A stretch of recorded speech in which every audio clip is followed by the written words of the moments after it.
Teachings on Maintenance. The Maintenance Act 99 of 1998. Alimony, maintenance, child or spousal maintenance is a legal obligation on a person to provide financial support to his or her spouse before or after marital separation or divorce. The obligation arises from the divorce law. Traditionally, alimony was paid by a husband to his former wife, but since 1970 there have been moves in many Western countries towards gender equality with a corresponding recognition that a former husband may also be entitled to alimony from his former wife. The legal process of divorce may also involve issues of spousal support or maintenance, and child maintenance. Divorce can be a stressful experience affecting finances, living arrangements, household jobs, schedules, parenting, and the outcomes of children of the marriage as they face each stage of development from childhood to adulthood. If the family includes children, they may be deeply affected. Child and spousal maintenance. A child maintenance. One of the basic principles of child maintenance is that the extent of the obligation is based on the standard of living, income and means of the persons obliged to pay. The obligation does not rest solely on the father, it rests on both parents, according to their respective means. Once a child has reached the age of 18, a parent cannot claim maintenance on their behalf. The child must institute an action in their own ability. The fact that a child is visiting a parent temporarily does not entitle that parent to suspend or reduce their maintenance during that period. A parent's duty of support towards their child is not affected in any way by a remarriage, and a step-parent is also under no obligation to support a stepchild.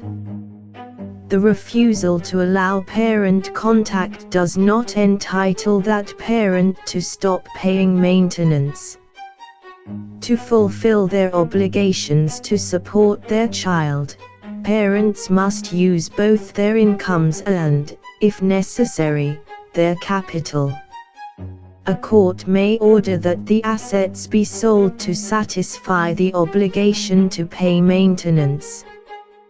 This also prevents a parent from evading his or her duty to pay maintenance by giving up work and becoming, for example, a full-time student. The ordinary rules relating to parents' duty to support also apply in respect of children born out of wedlock. B. Spousal maintenance. Although women and men are equally entitled to seek maintenance awards against each other, in most cases, maintenance cases are brought by women. Neither spouse is automatically entitled to spousal maintenance on divorce. Our law favors the clean break principle, which means that after a divorce the parties should become economically independent of each other as soon as possible. The duty to support. During a marriage, each spouse owes the other a reciprocal duty of support each other and the children if any, provided that the person claiming such support needs it and that the other spouse can provide it. This support includes accommodation, clothing, food, medical services, and other necessities, and is balanced by the couple's social status, their means of income, and the cost of living. The duty to support each other is the responsibility of both spouses and means that if, for example, a woman does not have the financial means to support herself, her husband has a legal obligation to support her, and vice versa. This reciprocal duty of support comes to an end on termination of the marriage, whether by death or divorce. However, in divorce situations, the Divorce Act 70 of 1979 makes provision for court orders relating to maintenance.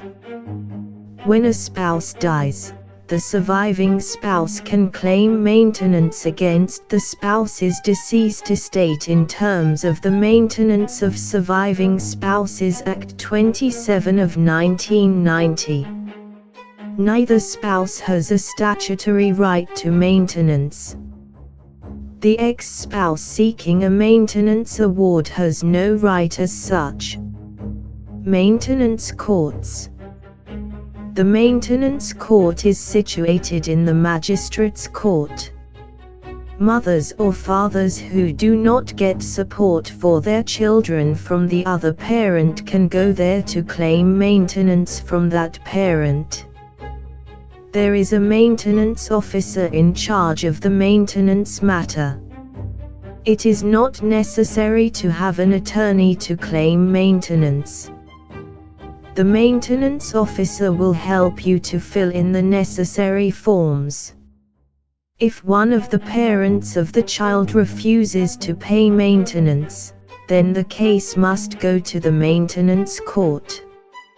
If so, the maintenance officer will give details on when to appear in court and which court to go to. Paternity.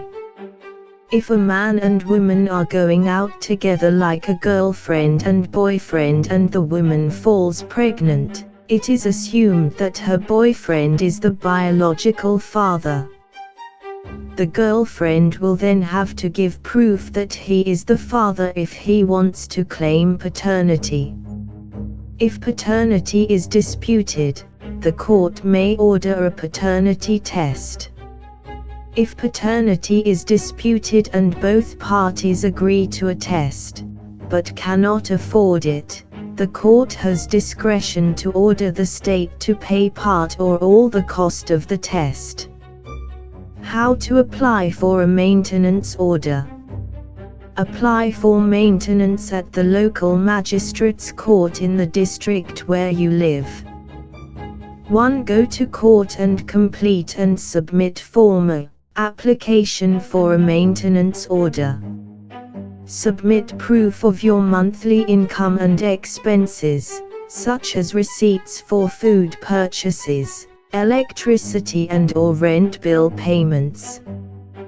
2. The maintenance prosecutor will serve a summons on the respondent, the person against whom the claim is brought, to appear in court on a specific date to discuss the matter. 3. If the respondent agrees to pay the maintenance as claimed, a magistrate will review the relevant documentation and then make an order and may decide to do so without requiring the parties to appear in court. 4. If the respondent allegedly liable to pay maintenance does not consent to the issuance of an order, they must appear in court, where evidence from both parties and their witnesses will be heard. 5. If the court finds the person liable for paying maintenance, payments must be made. 6. The court can order maintenance money to be paid in one of the following ways: at the local magistrate's office or into the bank account of the magistrate's office, into the bank or building society account of the applicant or appointed by the person concerned. Grant an emoluments attachment order that directs the employer of the person who is liable for paying maintenance to deduct the maintenance payment directly from the employee's salary and pay it into the bank account of the magistrate's office or the bank account of the applicant. They may be approached when maintenance is sought from a person who is legally liable towards a minor child. Hyperlink http://www.familylawclinic.org.za/forms/app%24%20 maintenance%20 order.pdf form must be completed. The application for the discharge or substitution of existing maintenance orders. Hyperlink http://www.familylawclinic.org.za/forms/maint%20 order%20 substitution.pdf form B must be completed. The court process before the magistrate. A magistrate becomes involved in the following maintenance processes, after the informal enquiry process of Section 6 has failed. 1. Where parties consent to an order being made. 2. Where no settlement is possible, and magistrate should conduct a formal enquiry. 3. Arrear maintenance enquiry in terms of Section 31. Visit our website www.lawclinics.com to download the forms and to download the process to follow. Too lengthy to explain in this video teaching. Application for arrears in terms of Section 31 of the Maintenance Act become criminal proceedings in a criminal court. This process can only be brought before a magistrate by a public prosecutor. This process can be used first for recovery of arrears, but other options of recovery should be considered by the public prosecutor first, i.e., garnishee orders, warrant of execution of assets and attachment of debt. The Section 31 process should be dealt with as follows. 1. The prosecutor will call the matter. 2. The magistrate informs the accused of his right to legal representation. If the accused elects to conduct his defense, the court must recommend the accused of the charge and the possible defenses to the charge of arrear maintenance and the sentence which can be imposed if found guilty. The process of the trial should also be explained. 3. The prosecutor reads out charges to the accused. 4. The accused is asked what he pleads. If the accused pleads 1. A guilty plea, then a statement may be presented to the court by either the accused or his legal representative, or the court can ask the accused to what he pleads guilty. The accused must admit the following to be found guilty of an offense in terms of Section 31: that an order of court existed that maintenance was to be paid, from when and for how much and for whom, and that he did not pay that amount for that period. He must further confirm that he knew it was an offense not to make payment of that amount, and that he had the means to pay the amount which was in arrears. 2. A not guilty. The court will now ask the accused whether they wish to make any formal admissions. He can admit the following: there was an order of maintenance made. He was aware of the order and precisely what it ordered, and that he did not make payment of this amount. If he wants to show the reason for non-payment, he can do so. If the accused admits some of these elements, state does not need to lead evidence about that. If the accused does not admit any of the elements, the state must lead evidence on all elements. 5. The prosecutor must now call the complainant to give evidence. The court must administer the oath, and then prosecutor may lead evidence must, through the evidence of the complainant, prove. 5.1 The existence of a court order. Produce original or court-certified copy, hand it up to court. 5.2 Prove that the respondent was aware of the order. 5.3 Ask the complainant if the accused made regular payments, and if not, prove to the court how much was paid and how much is in arrears. The complainant must hand in bank statements as proof of non-payment.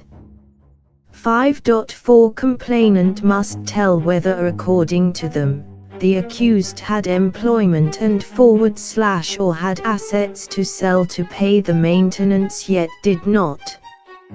If the accused was unemployed, did he has a provident or pension fund which he could have used to pay maintenance. These are all general questions, and any question unique to these parties should be asked by the prosecutor. 6. An accused or legal representative can now cross-examine the complainant. 7. The prosecutor can re-examine, if necessary, then call the next witness if they have one, and follow the same procedure. 8. The prosecutor will then close the case, and the accused will be asked if he wishes to testify. 9. If the accused wants to testify, he should be sworn in. Once he has given evidence and either proved he has paid the amount or had no means, money or assets to pay the maintenance at the time of arrears. 10. The prosecutor will be able to cross-examine the accused based on evidence he has produced. 11. If at this stage it is clear to the court or the state that the accused did not have the means to pay the maintenance, the court must consider converting the criminal proceedings into an inquiry in terms of Section 41 of the Act. This means that the criminal prosecution ceases, and the matter is converted into an enquiry as would be done ito Section 10. 12. If the process is not converted, then the accused can bring any further witnesses to testify and be cross-examined. 13. The accused will close his case, and both prosecutor and the accused or legal representative will be allowed to address the court. 14. The court will deliver judgment and, if needed, deal with the sentence. A magistrate may not write off arrears.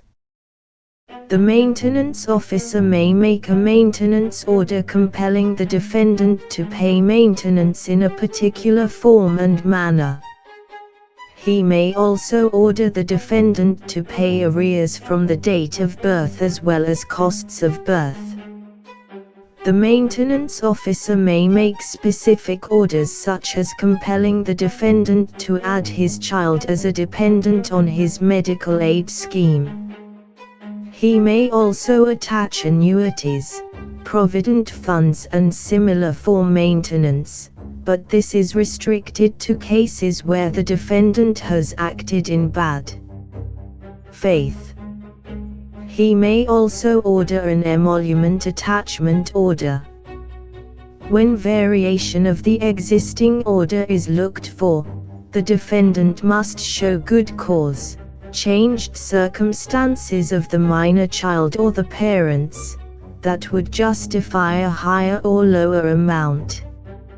Should defendant not arrive but has consented in writing to the judgment, Form G, an order may be made. An order may be made against an absent defendant if he consents in writing to judgment. Should the defendant not attend, and he does not consent to judgment in writing, and maintenance officer is satisfied that he knew of the proceedings, he may allow the plaintiff to adduce evidence and make an order as he sees fit, including default judgment. We hope you find our legal teachings to be valuable. Please visit our social media channels, like and subscribe for more teaching topics. Remember, knowledge is your power and peace of mind. Refer friends and family to share this knowledge. Regards, lawclinics.com.